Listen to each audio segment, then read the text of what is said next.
Homeschool routine for newbies. This is my favorite hack. I learned this when I was co-teaching at a co-op school, and I watched a teacher do this with her classroom, and then I absorbed this and have used it with my kids at home ever since.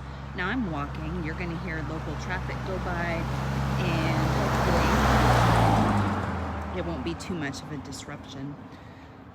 When you think, if you're brand new to homeschooling and you think, close your eyes and you put on your little dreamy visions of what homeschool and sugar plums are going to look like, and you imagine your kids waking up and stretching and being ready for a homeschool day.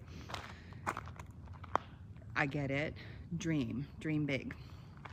Once you establish what you want your homeschool routine to be, and please understand, if you ask 14 homeschool experts what they think or how they would do a homeschool routine, you're gonna get 17 different answers. That's right, more answers than for how many people you ask. So take everything that you learn with a grain of salt and then apply it into your life and make it your own.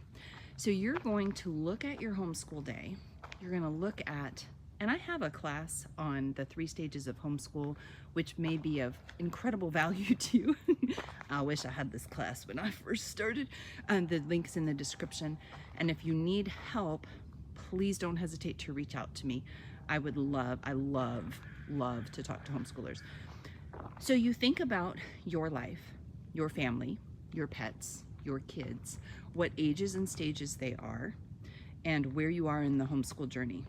The newer you are, the more I'm going to encourage you to think simple. But here's the hack. Figure out what you want your routine to be, and then spend a week or 2 practicing. And here's what I witnessed in the classroom. I was teaching 5th grade, she was teaching 6th grade, and our little family school, co-op school, was sharing space with the church. And my friend Sharon was teaching 6th grade in a classroom that needed to be broken down and put back together every single day.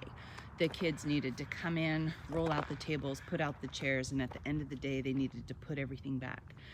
And she was a seasoned classroom teacher. She was actually one of my teaching mentors. And she immediately looked at this challenge and said, if I don't get this routine down, nailed down, we're gonna lose half an hour on both sides of the day. And her goal was for those kids to be able to assemble and disassemble the classroom in less than 5 minutes. 5 minutes in the morning, 5 minutes in the afternoon. So she created a system, and for the first 2 weeks of school, that's all they did. They practiced the system slowly, then they practiced it a little bit faster, then they started to race and time each other, then it was boys against the girls, then it was the tall people against the short people. She did all kinds of competitions until she could get it down to 5 minutes, and then that was the standard. I was a new homeschooler, new teacher at that point, and I thought she was crazy spending that much time practicing the routine. But I have since learned that this is golden advice. Whenever you want your kids, so now just through the lens of homeschool, if you want your kids to get up in the morning, pull up their blanket, making their bed, and then come to the table quietly, you don't just tell them to do that. After breakfast, 10 o'clock in the morning, right before snack time, you say, hey, before we have this snack that you're really dying to have, let's practice how we come down for school in the morning. Everybody get in bed, and I'm gonna make a ding for an alarm, and then everybody get up, pull up your blanket, slip on your whatever shoes, and come quietly downstairs and sit at the table. Ready? And then you practice. Then you go back, you go, let's do it 2 more times. This time, let's all do it wrong. Let's do it really badly. You do it again, and then you go, okay, wow, you guys are excellent at pretending to do it bad. Let's do it the best way possible. And you do it again.